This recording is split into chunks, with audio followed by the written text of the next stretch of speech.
This is the Reviewing Network Live, a weekly stream of consciousness recording session where I sit back with you folks out there, talk about some of the big news stories from the past week, and some other things I found that might be of amusement to you out there. I think you might get a kick out of it. Now, these are more like audio podcasts and are much longer than my usual videos and are also, for the most part, unedited and will contain some foul language. So, if you're easily offended by that, I advise you to maybe step back a bit, maybe go somewhere else. But hey, if you're up to the challenge, sit back, relax, and enjoy the show. Thanks.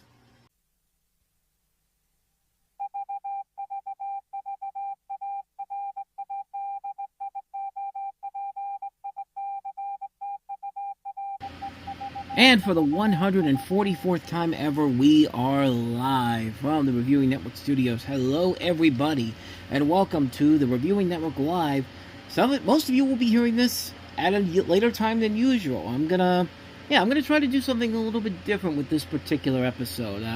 Most of you will be hearing this around Monday afternoon at 12 o'clock. So that's what the time I'm going to put this out on. And really, I'm doing this just to test this out here because, to be truthful to you, this channel in particular, the marquee show of this channel is supposed to be this show, and yet it barely cracks 10 views per week, especially these later weeks in general. And I think maybe it's because I'm putting them out later on late Sunday evening rather than on at a time when people can listen to it, like it's late Sunday, it's like Sunday night or early Monday morning or something like that. So I'm going to test this out here. I'm going to try to put this up Monday at 12. It's going to be a premiere episode here.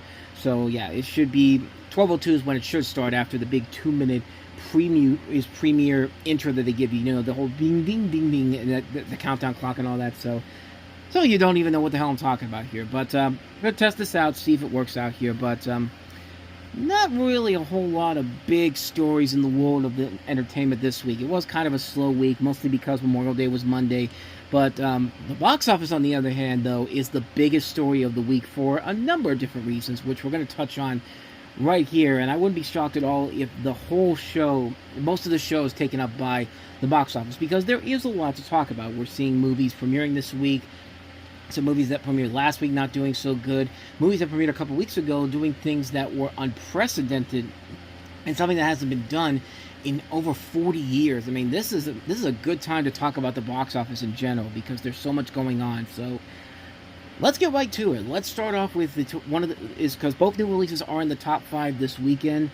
This one in particular was one that I was kind of curious to see how it was going to do, and I got my answer right off the bat here because it didn't do so good. Number 5 this week, The Breadwinner, the film starring Nate Bargatze, the comedian from Netflix, and he's been the guy that's also the guy who's trying to create his own theme park, and I think he is actually doing it from the interviews I heard from this week. But yeah, the movie kind of looked like Mr. Mom for a new generation, but probably not in a good way. But reviews for this were not very strong. A lot of reviews I heard about it were actually kind of boring, but got an A- on CinemaScore, so who knows, maybe it'll gain some traction in the weeks to come. But brought in $7.5 million, which doesn't seem like it's that bad in general, except that it cost $25 million to make, so it has a long way to go to make that money back in general. And I'm starting to realize that these top comedians on Netflix, there's like a trend of them going on with some of the movies they've been in. Like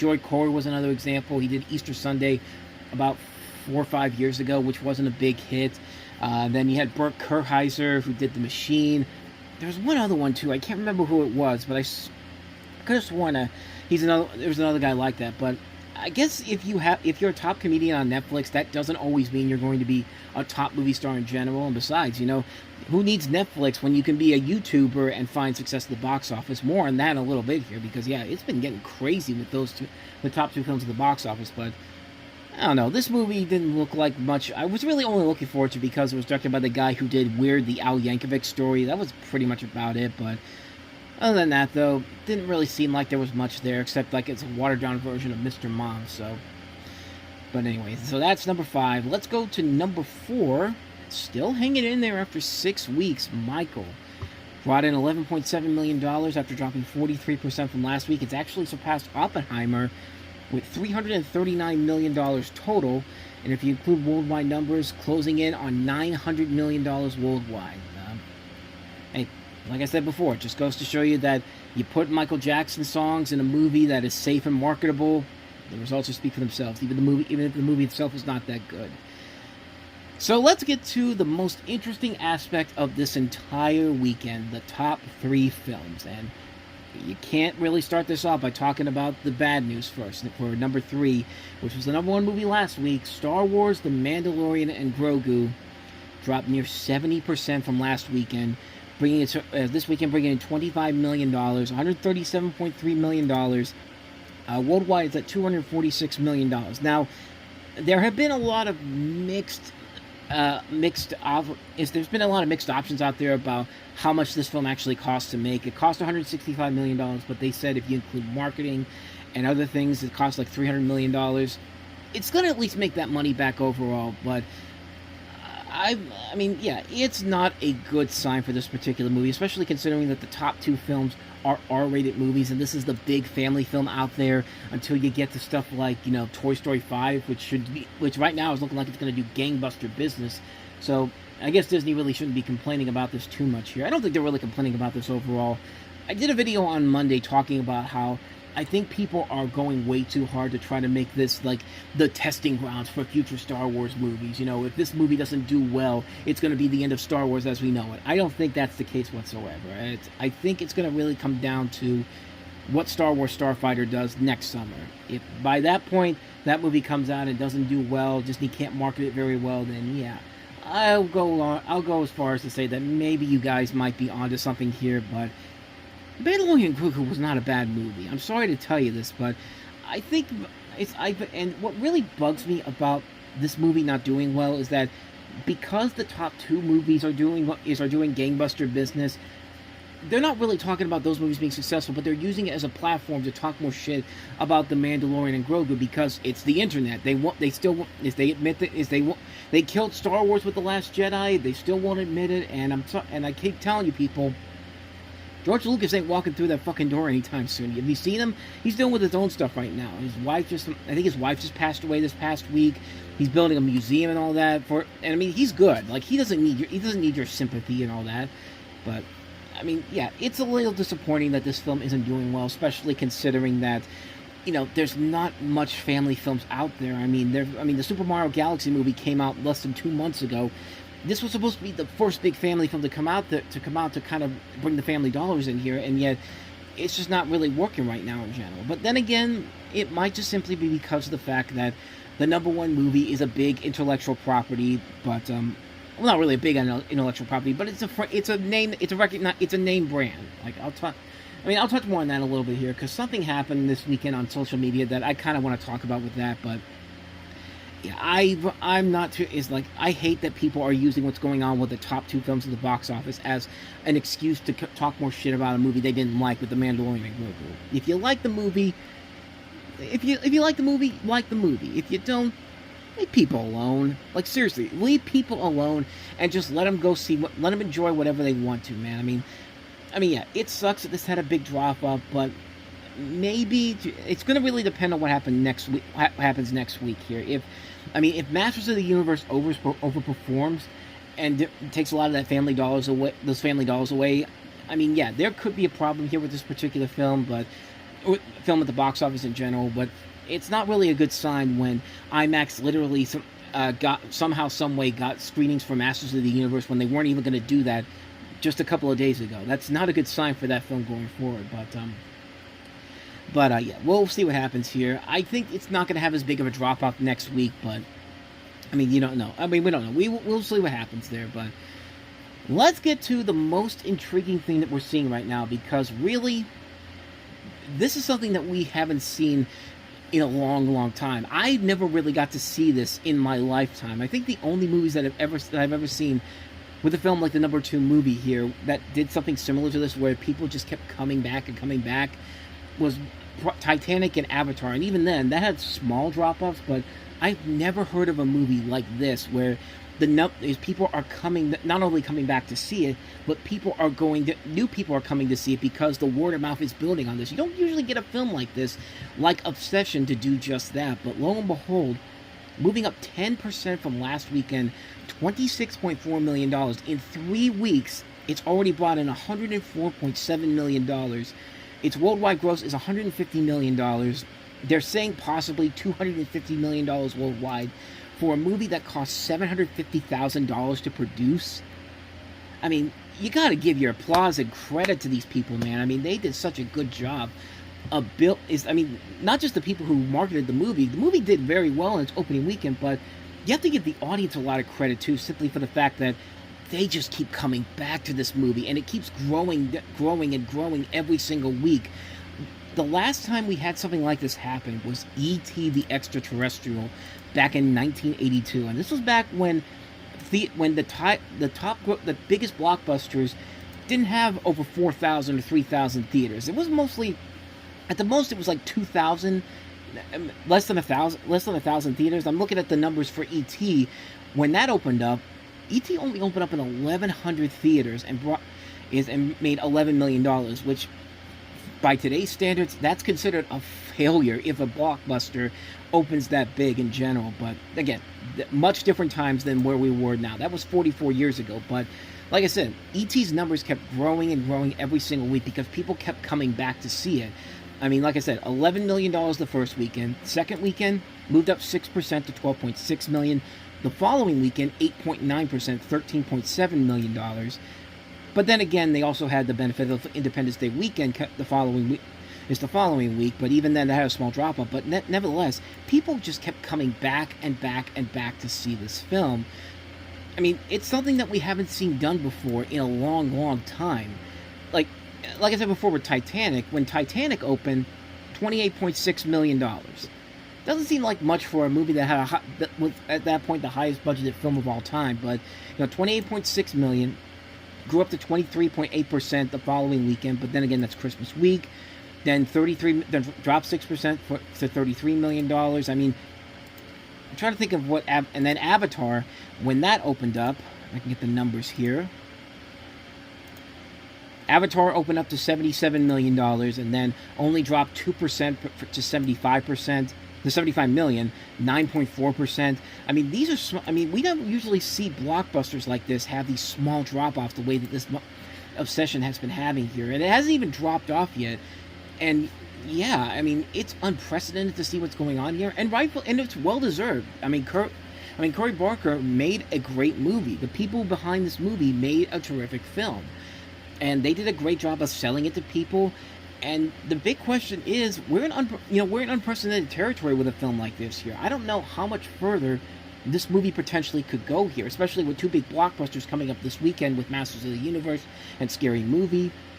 I mean, there could be a slim possibility that Obsession may find a way to the #1 movie next weekend. I mean, I don't think it's going to happen, but I mean, we're in unprecedented territory here, uncharted territory with this film here. People are coming back to see this. They're adding more theaters to it. I mean, this weekend alone, they added 126 theaters for this movie.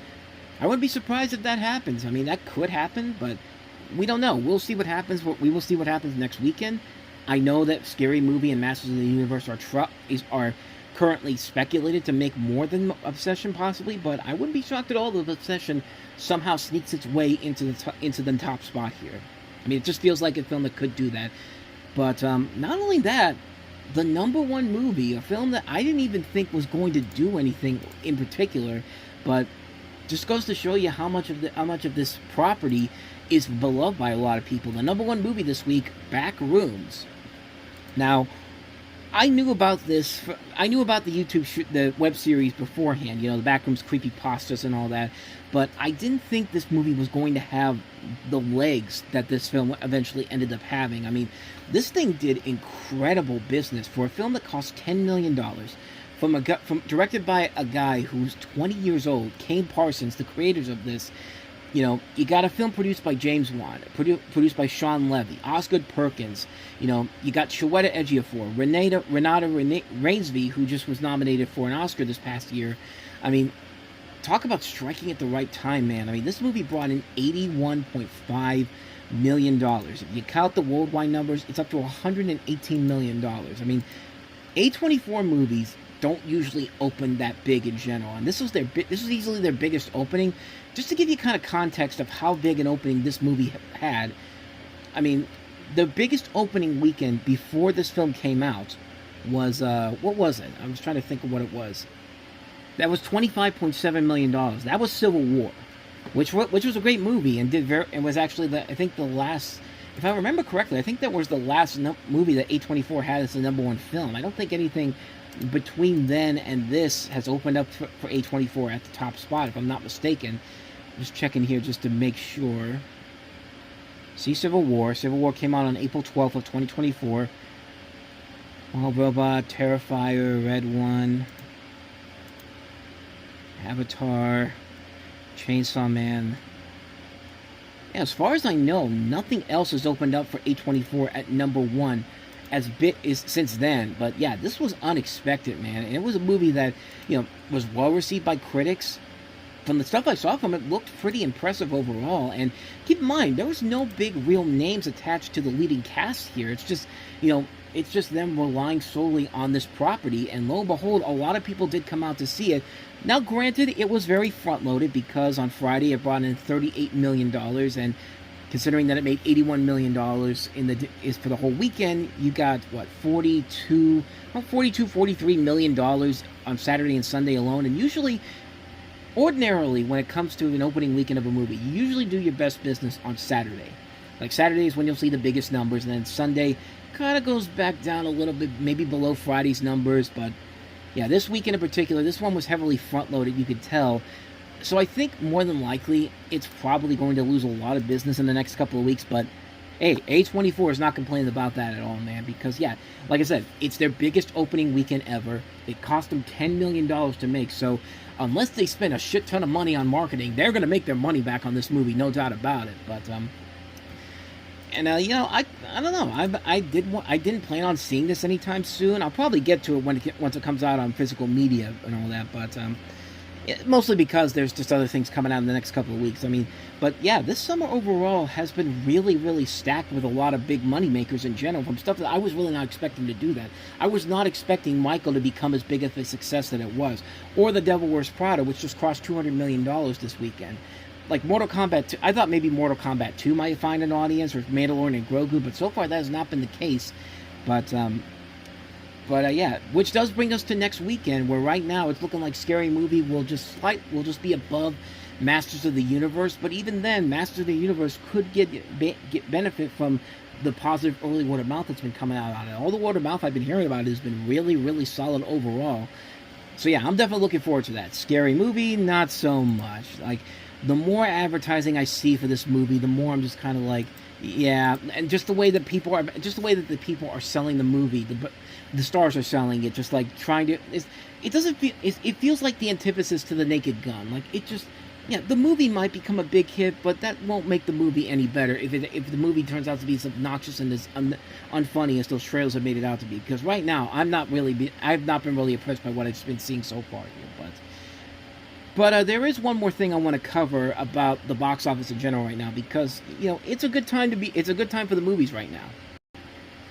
So on Saturday, when the news started coming out that this was going to be a big weekend for the smaller budgeted movies, Obsession and Backrooms, you had a lot of people online, especially on Twitter, talking about the box office right now and how it's good for horror, how it's good for small budgeted movies. But then there's a place that I usually rely on when it comes to these situations, Exhibitor Relations Co., who put out a tweet that I looked at and I thought to myself, really, this is the way you're going to go with this here? Because there's just one problem here. There's just one problem with your whole scenario here, and I'm going to talk about that so quickly after I read this here. So I got the tweet right here. This was posted on yesterday, 11:30 a.m. It says, "The blockbuster summer movie as we know is dead. As we know it is dead. R.I.P. IP. The most talked about movies of the summer are two low-budget indie films, Obsession and Backrooms. Not sequels, not spin-offs, not reboots, OGs. Movies are back, baby. This is the way." Yeah, first of all, Backrooms is an IP. I mean, it's not as big of an intellectual property as The Devil Wears Prada, or Star Wars, or Scary Movie, or Toy Story 5, or Minions, but to say that he did. I'll give him this. He didn't say that Backrooms. He didn't say that at least he didn't say two low-budget original indie films, because that would be untrue. But to say that Backrooms isn't an intellectual property, I mean, yeah, like I said, it's not as big as these other franchises, but not to mention Scary Movie, Toy Story 5, Minions and Monsters, Moana, Spider-Man, Supergirl. What's some other ones coming up? There was another one. There's some other ones too that I can't think of right now. I said Moana already. Oh, Masters of the Universe. That's another one. What's another one here? Jackass. The new Jackass movie is coming out later in the month. By the time you'll hear this, it'll be later in the month, because it'll be June 26th. Evil Dead Burn, Evil Dead franchise. What else? What's coming out in August? Because I could have sworn there was at least a couple of franchise films in August. Well, I mean, Super Troopers is an IP, Paw Patrol's an IP. So to sit there and say that IP is completely dead, I mean, pump the brakes on that already. Like, settle down. Like, yeah, it's a good time right now to be a low-budget indie film, because you're getting a lot of good traction right now, especially with Obsession and Backrooms. But to tweet that out to tweet that out there and say that, IP is dead, just before we're getting this IP avalanche of brand new films from these popular franchises: Scary Movie, Masters of the Universe, Toy Story, Superman, Despicable Me, Moana, Spider-Man. Just like, I mean, it's basic. This whole thing basically is very reminiscent of the argument of, when the box office is like incredibly low and everyone's going like, "Oh, the box office is terrible right now." I mean, it's the end of Hollywood as we know it, and this is in early February, and is before we get to the blockbusters that come out starting in March and all that, the money makers in general. It's just like, we know that IP is not dead. If it really was dead, you would not be having all these studios putting out these pointless legacy sequels or pointless intellectual property films out there. Like, if that was the case, I'd go along with that. But no, they're still going to make these movies. Nothing really is changing at all with the way Hollywood is done. It's just a good time, because we were lucky enough to have not one, but two really solid movies opening up in the span of a couple of weeks, and the end results have spoken for themselves here. People do want to see these more than the blockbusters. If you want to go down that route, I'll gladly agree with you on that. I mean, yeah, it sucks to be a franchise film right now, but I mean, yeah, it's a good time if you're an indie film, and a really good indie film nonetheless. So, but yeah, that's just something that really got on my nerves so fast with this. Just like, I mean, come on, man, like someone put that out there. And didn't really is the guy who put that out there really, I don't think thought straight overall about what he was saying. But I don't know, that's just my thoughts on that whole thing. That really just kind of bugged me in general. But needless to say, though, enjoy it while it lasts, people, because you never know. You could honestly be in a situation where you might never get to see this type of a thing again in general. And again, the possibilities are endless right now with what happens with Obsession, what that's going to do in general. So yeah, like I said, a really, really good time to be at the movie theaters right now. So, but anyway, let's go ahead now and get away from the box office in general, and let's go ahead and take a look at some other stories this week. Like I said, a very slow news week in the world of entertainment, but I did find a couple of things in general to talk about here, so we can run through these pretty quickly. So let's just go ahead and just dive on into it. So really, one of the biggest news stories in the world of movie news announcements is the fact that Paddington 4 is officially a go, and they got the same people that made the last movie, which was arguably the worst, but not a bad movie overall. But when you do two movies beforehand that are considered generational family classics, that is in the last 10 years, I mean, yeah. Of course, this one's going to be kind of a letdown. It was, but it wasn't a terrible movie by any means. It was still a really good movie. So, this comes from Variety, and it says, Paddington Bear has found a new pair of writers to come up with his next big screen adventure and looks to have secured a director as well. Variety can exclusively confirm that Armando Iannucci, the Emmy-winning and Oscar-nominated Scotsman best known for creating hit satirical shows like Veep and The Thick of It, is set to turn his pen to London's most beloved four-paw Peruvian expat and will write the upcoming fourth film in Studio Canal's hit Paddington franchise. Iannucci will be joined on screenplay duties by his long-standing and fellow Emmy-winning and Oscar-nominated co-writer Simon Blackwell, who serves as a key writer on both Veep and The Thick of It. Meanwhile, Variety hears that Dougal Wilson, the award-winning commercial and music video director who made his feature debut with Paddington in Peru, is in talks to return. Paddington 4 follows 2014's Paddington, 2017's Paddington 2, and 2024's Paddington in Peru, at a combined global box office in excess of $800 million. Paul King directed the first 2 installments, with Wilson taking over directorial duties on the third.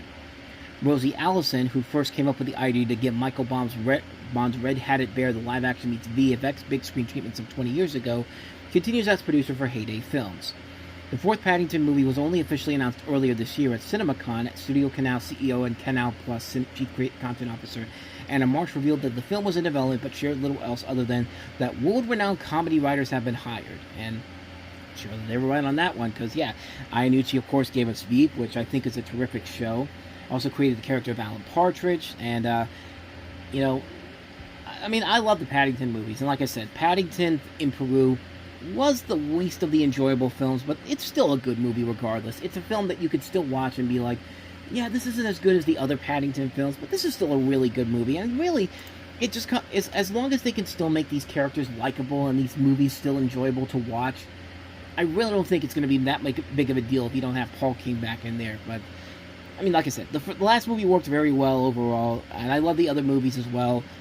I'm excited for this. I can't wait to check this out when this eventually gets here.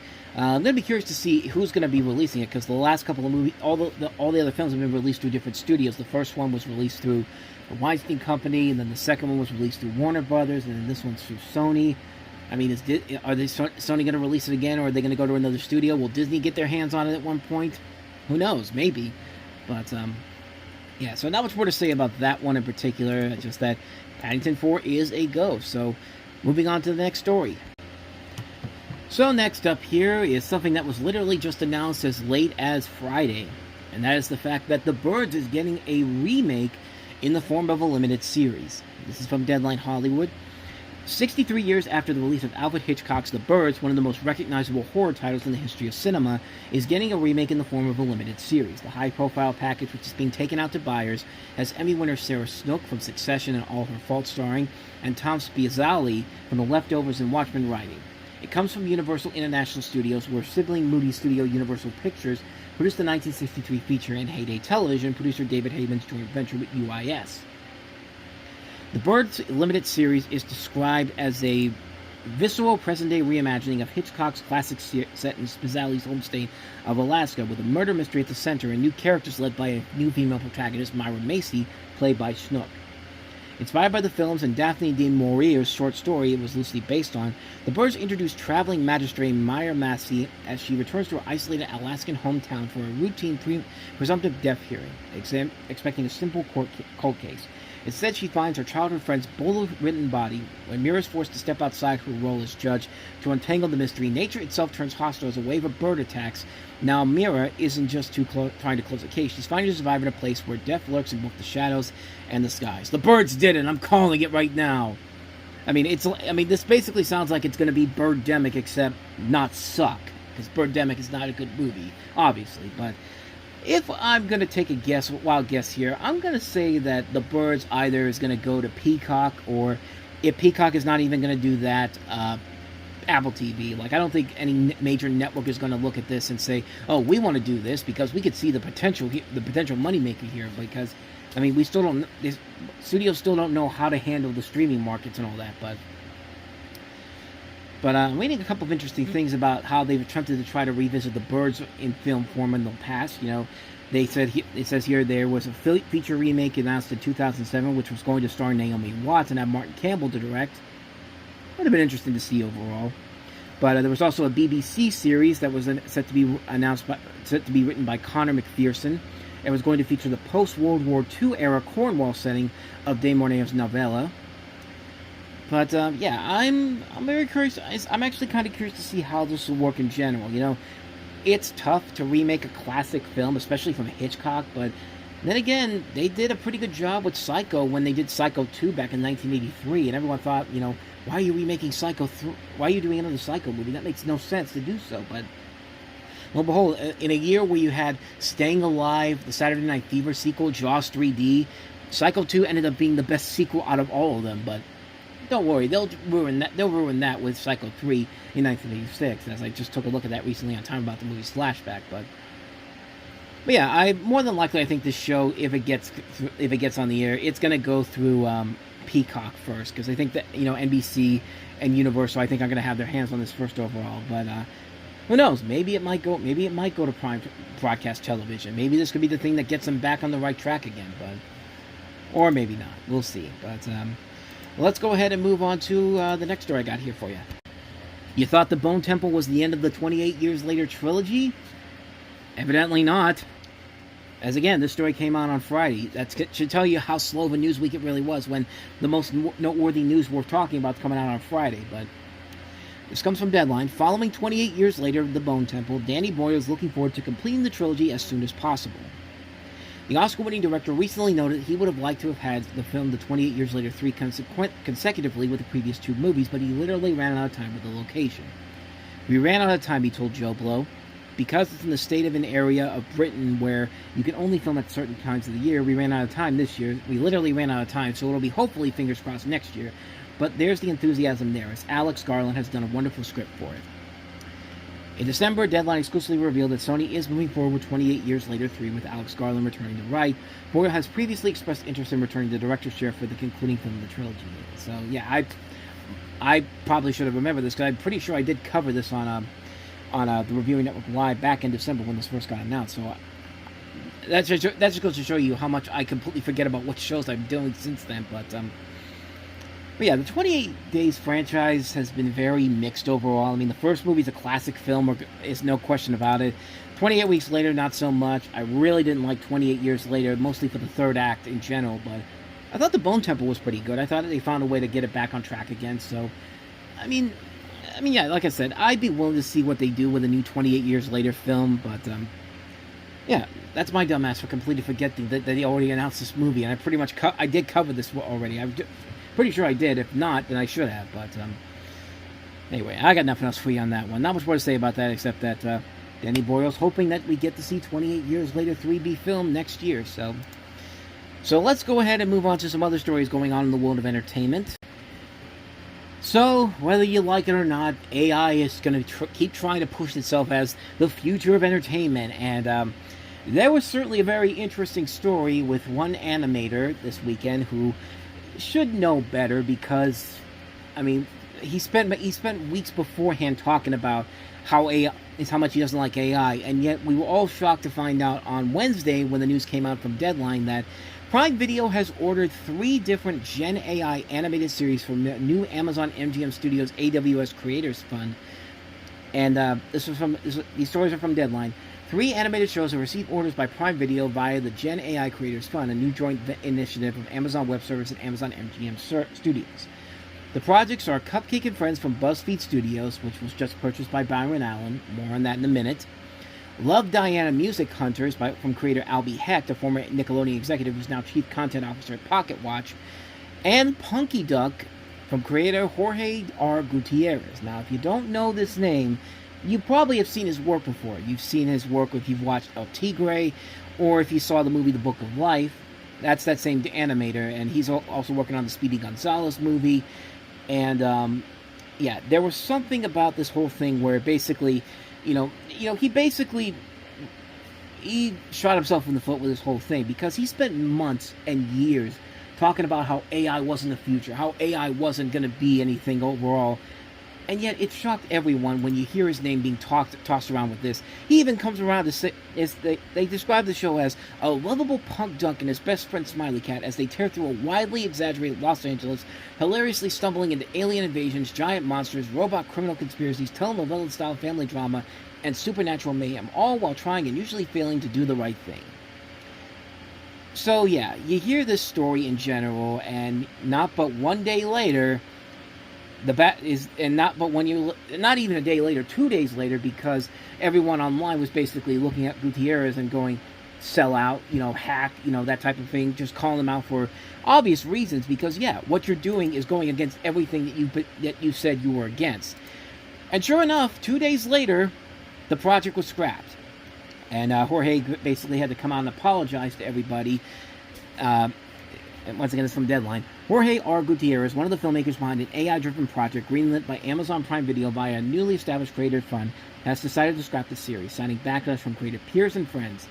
Gutierrez announced the move Friday on social media. The filmmaker is known for animated projects like the films like Book of Life and the series Maya and the Three. I will not be making a Punky Duck series, he wrote on X. Actions speak louder than words. My intent was to showcase artists both new and seasoned, both inside and outside the studios, driving this new tech. My sincerest apologies to those I upset. I promise to do better moving forward. Thank you for your patience with me, and I will try harder. He's not really apologizing because he didn't want to do. It's because he's sorry that he's embraced this overall. You're sorry you got caught. I mean, that's pretty much what it really comes down to, man. It's just like, I mean, it's just, you had people coming up against him talking about how, this whole thing was a really bad idea. Like, I'm going deep into this article here. One of the many responses Gutierrez received on X was from voiceover actor Billy West, whose credits included Futurama and The Ren and Stimpy Show, saying, "You're a good man. It is very seductive that something now exists that contains the collective works of millions of artists and wordsmiths, all thrown into a blender, allowing one to pour out on-demand things based on suggestions and prompts. You've become a soul stealer, a grave robber of sorts. You're an artist. God gave you a far greater gift and purpose to share with others. We need your true self." And he's right. Look, I know that everyone is trying to push AI as the future of how to do things, but I'm sorry. AI art fucking sucks. AI slop is terrible. I have not seen one single video in my life where the AI slop and the AI art that's out there has looked good. There's been times when AI has actually worked out, like I mentioned a couple months ago with Ted and what they did with Bill Clinton. The fact that they did that with AI, I mean, that's pretty cool. That's actually impressive how they did that. The cards in Late Night with the Devil. Hell, I use AI when I'm doing my descriptions on eBay, because I want to get this stuff out there. They give you an option to use an AI description, and I look to see, as long as the thing sounds like what I'm actually selling, hey, it works for me. Like, I will never, ever in my life use AI in terms of making these videos, or in terms of like making artwork and all that type, making cartoons and all that type of stuff.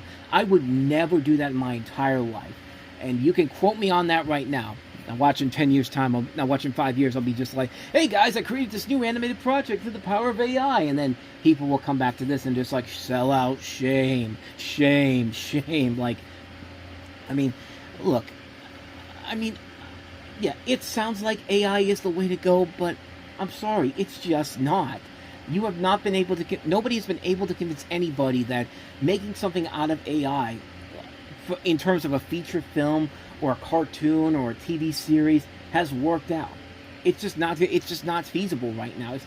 Nobody out there has been able to do it because nobody really wants to try and do that. They want to put more effort into putting AI to do this for them, instead of actually showing us what AI is really capable of doing here. It's just kind of like, I don't like it. I really don't like that this is the way we're going here.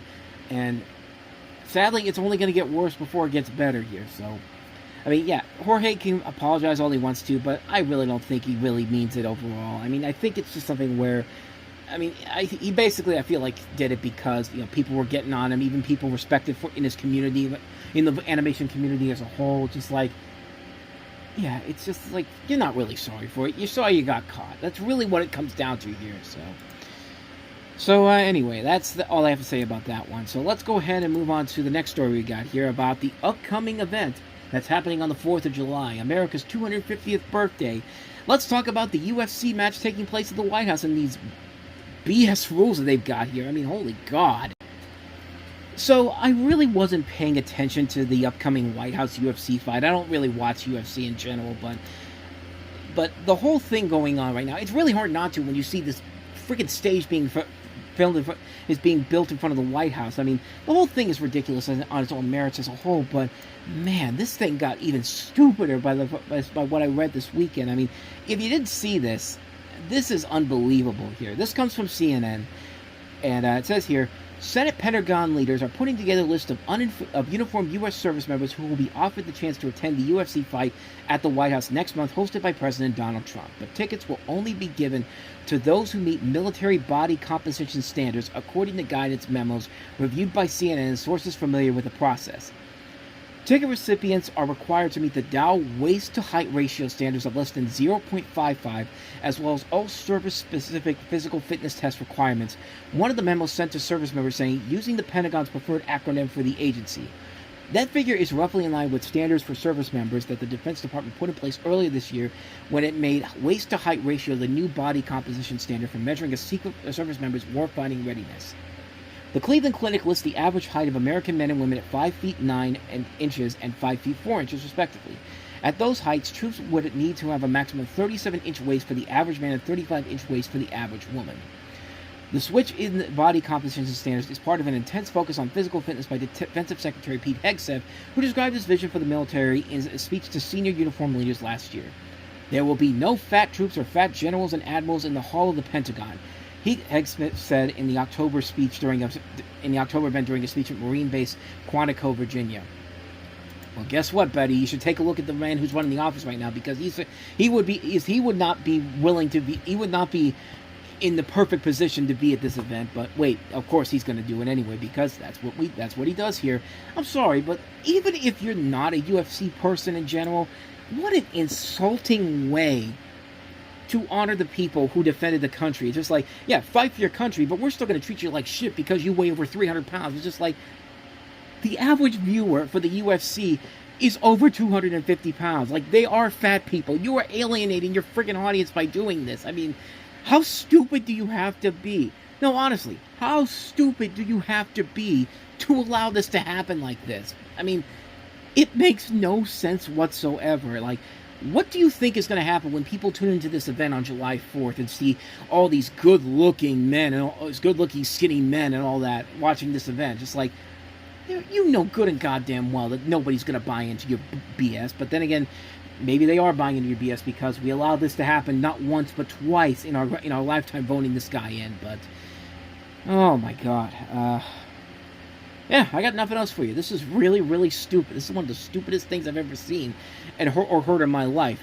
No fat people allowed at this event. Like, I mean, no fat soldiers either. It's just like, what sense does that make? Honestly, like, I don't know. Like, to me, that's really stupid in general. But let's continue the stupidity with things associated with the Trump presidency, shall we? Let's take a look at how CBS is doing in their first week without Stephen Colbert. Not very well, as you can tell. 87% drop-off from what happened last weekend with Stephen Colbert. Yeah, not a good sign overall, but if unless you're talking to CBS, you know, the trick is to basically tell people that you're doing great, regardless of what anybody's telling you. Case in point with the story about Byron Allen's new show on CBS that just premiered this last week. This comes from Variety. It says, how to make big, some bucks in late night? According to CBS, the trick is to cancel your traditional show and lease the time to someone else. The Paramount Skydance broadcast outlet, which had been grilled for weeks over its decision to oust Stephen Colbert and cancel its long-running late show, says the move will swing its wee hours business to a profit from a loss. We're proud to partner with Byron Allen on a new business and programming model for late night that proactively addresses a network day part that was cost-prohibitive to continue, the company said in a statement Thursday. With this time-buy model, we have shifted an hour that was losing roughly $40 million annually to a $15 million profit, a $55 million swing. Yeah, those numbers don't really add up when you really think about it here. I think people have made it clear that those numbers do not add up whatsoever. Like, how is getting rid of somebody who was doing well for you and replacing him with repeats, not a new show, repeats? I mean, the numbers really are not adding up here, people. Like, it doesn't make any sense whatsoever.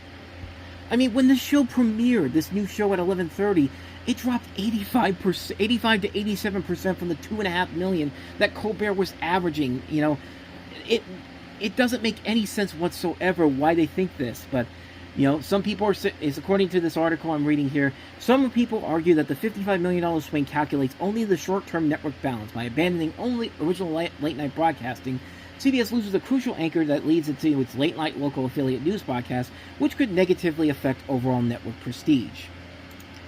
So, but the whole idea here is just so ridiculous and so stupid, and it makes no sense why CBS would really look at this and say, we're good, we're making a ton of money off of this off of repeats and all that type of stuff. It's just like, it's amazing how CBS went for so many years trying to find a late night a show that could compete with somebody like Johnny Carson or Jay Leno. They had it with David Letterman. They had it with Stephen Colbert. They had it with Craig Ferguson. They had it with James Corden. They just dumped it away, all because our president got triggered by its biggest late night star. I mean, what more can you really say to that except just wow? And yeah, if the BS at CBS isn't continuing right now, wait until you see what they did to 60 Minutes.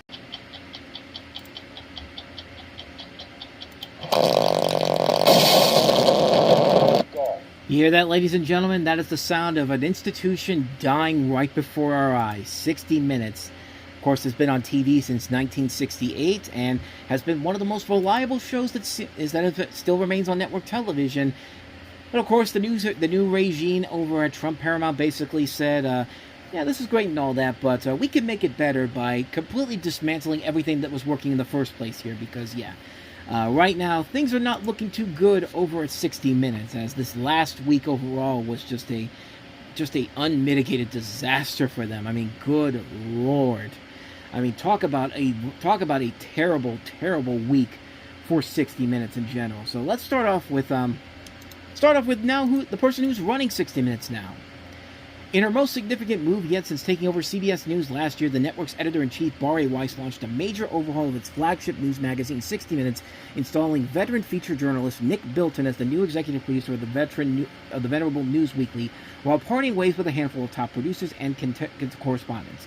The broadcaster made a series of moves to shake up the programming, including terminating executive producer Tanya Simon, as well as correspondents Cecilia Vega and Sharon Alfonsi after the Memorial Day holiday. All the senior producers were also let go. Free Press founder Weiss, who joined CBS last October, had long telegraphed that major changes were afoot in an effort to remake 60 Minutes under a new ownership regime led by Paramount CEO David Ellison. The Hollywood Reporter reported back in February that Weiss was looking to overhaul the program, which is the most watched news show in America, north of 6 million viewers per week, and often more than 10 million viewers during the NFL season, where it benefits from that lead-in.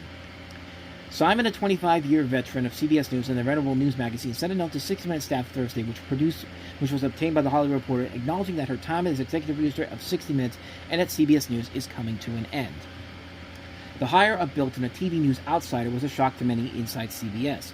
Bilton, most recently a special correspondent on Vanity Fair, known for his investigative print features on tech as well as for books including Hatching Twitter and American Kingpin.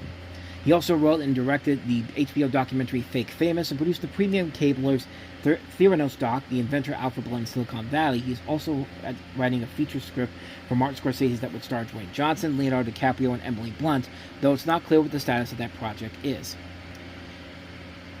So not only that, but they also made a big deal of letting go of, as I said, Cecilia Vega and Sharon Alfonsi, who have come out basically saying that this is all BS here.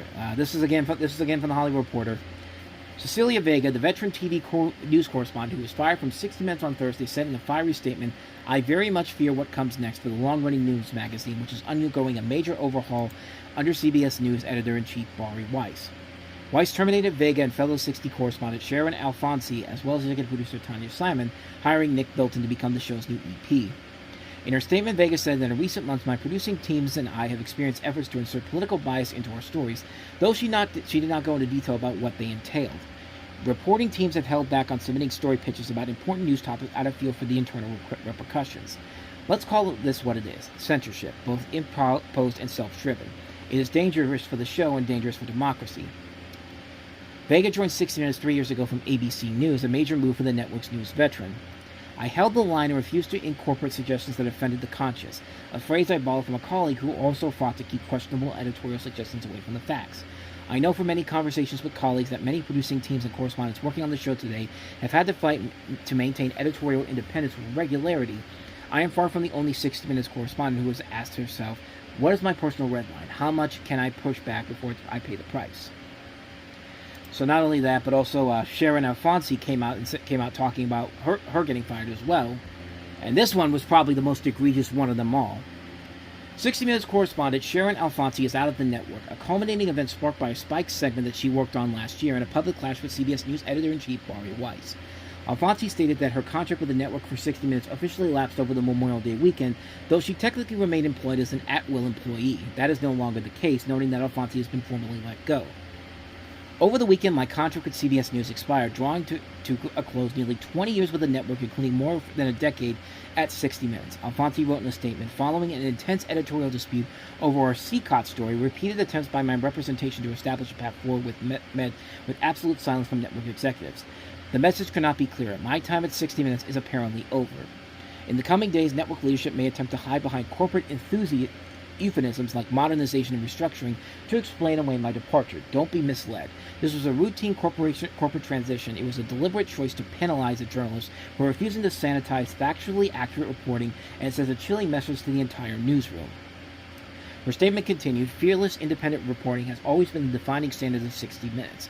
Today, CBS management is abandoning that mission, choosing access journalism over accountability and protecting power rather than scrutinizing it. The wall between editorial independence and corporate interest at CBS is being methodically torn down. Journalists willing to challenge authority are being pushed aside in favor of those who will not. If this continues, the result will be a broadcast that looks like 60 Minutes but lacks the courage and character to produce journalism that matters. It's basically going to turn into Fox News. I mean, that's really what they're doing to CBS. They're trying to make it another landing area for Trump and his cronies to take over. I mean, that's literally what they're doing here. And that's probably what they're going to do to CNN once they get their hands on Warner Brothers. I mean, they're not even trying to hide the fact that this company is evil, but because the man is in the office, it doesn't matter, because we're going to do whatever we want to here, because we run now. And I mean, you get the idea here. I mean, this thing is just so, it's just embarrassing, and I mean, it's just incredible how much 60 Minutes has just completely fallen off here. And the sad part is nobody is really doing anything about it within CBS, because all the people that worked for 60 Minutes the last couple of years realize that things are changing and not the way they want them to do it. I mean, it's getting ridiculous at this point here, and it's going to get worse before it gets better. I mean, this thing is, I mean, you get the idea that a lot of people who are working for 60 Minutes right now are basically going to be gone soon. Like, I wouldn't be surprised if Anderson Cooper did just leave recently. But, everyone's been coming out basically saying that, yeah, this is a bad thing in general. And, once again, I mean, it's just a sign of the times right now. And once again, we could have prevented this whole thing had people just decided not to vote for this guy again in 2024. But nope, couldn't do that, because we can't have a woman president. No siree. But, I mean, it's just... yeah, I mean, it's just going to get worse before it gets any better here at this point. So, what else I got to say here? So, yeah, it's a shame what's happening at CBS and 60 Minutes and all that. But, yeah, I got nothing else for you. So let's go ahead and move on to some recommendations and get on out of here. And a pretty big week for some new titles. Some more recent more recent titles as well. One of the big new releases this week, of course, is one of this year's best movies, Hoppers, which comes out on Blu-ray and 4K this week. The other big new release, if you even want to call it that, because it already has been released on Blu-ray, but it's finally coming out in a nice-looking steelbook. I can't wait to get my hands on this. One battle after another, with that iconic image of Teyana Taylor with that AK-47 while she's pregnant. I mean, I gotta have that in my collection. I don't know how I'm gonna get it, because it's probably gonna be uber expensive by the time I get it, but I'll get it in my hands sooner rather than later. But there are a lot of big catalog titles coming out this week. The Flintstones, the 1994 movie, is coming out on 4K for the first time ever through Shout Factory. I got my hands on that yesterday because I ordered it through Groove Entertainment. Great place, by the way. If you've been pre-ordering through Amazon and Walmart recently, and you've been disappointed by the fact that you're not getting your movies on in the time that they say they're going to send it out to you, try Groove Entertainment. It actually works better. You can only do it for like certain titles, like Shout Factory titles, Warner Brothers titles, Universal titles. But surely they're going to add more to it as time goes on here. But there's a 4K steelbook release for 10 Cloverfield Lane, a great movie from 10 years ago, which was kind of a sequel to Cloverfield, which is a really good movie. That one's coming out. There's a 4K steelbook for Escape from L.A. with Kurt Russell back as Snake Plissken. What else we got here? I think that's about it. Although I will say, it's cool that One Battle After Another and the Flintstones and Hoppers are coming out this weekend in brand new editions, but no movie, I think, is more significant than Dick Nato. I mean, come on, man. With a title like Dick Nato, How can you go wrong here? Well, it's a movie. If you can tell from the plot of this movie, this is a real movie, by the way, and I'm literally just looking at it right now from Amazon's release calendar here. It's a movie. Technically it's called The Devil's Wind, but literally it's got a cover that's called Dick NATO. It's got a woman in sexy lingerie, and a tornado with crows around it, and a tagline that says, "You don't suck this dick sucks you." I'm willing to bet you this movie has literally nothing to do with dicks and tornadoes, but according to the plot synopsis of this, a bizarre weather phenomenon destroys parts of Clifton, New Jersey. Residents are advised to flee, but a few remain to test fate. The storm is a symbol for change. Those who face the unknown can get swept up in this frightening current, but those who let life make changes for them, accepting changes passively, become destroyed. This is beyond horror science fiction. It is a movie that was written in the manner of an ancient Greek play. This dialogue is everything. What the hell am I even reading here? Like, this is my first time reading this synopsis here, and I mean, you wouldn't expect something in the manner of an ancient Greek play in the form of Dick NATO. I mean, come on. Like, I mean, the funny thing is that I think this movie was actually supposed to come out weeks before, and yet it didn't. It was a movie that, I guess they swapped it around, but who knows if it's even coming out this weekend. I don't know, but, I mean, talk about a bizarre premise right there. But hey, you want to give it a shot? Go ahead and get it. It's coming out this week on Blu-ray, so we think. On that positive note, we're gonna go ahead and wrap up this episode of Time About the Movies. I'm Shakira flabbergasted right now by what I just read here, but that's gonna wrap this episode of the Reviewing Network Live. That's the show you're watching right now, or have been watching. If you were hoping for Time About the Movies, then boy, do I got some bad news for you. This is not that show for you, but anyway, that's going to do it for the Reviewing Network Live this week. So thank you so much for joining me here. If you like what you saw and want to hear more of this and want to see more of this, hit that like button, subscribe button, notification button. Check out our last episode. Check out our playlist as well. I mean, I'm tired.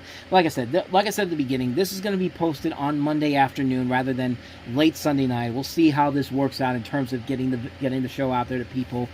See if it works. If it doesn't, let's go back to the way it was before. But until then, thanks so much for joining us, and I'll see you guys next time. Until then, we are out.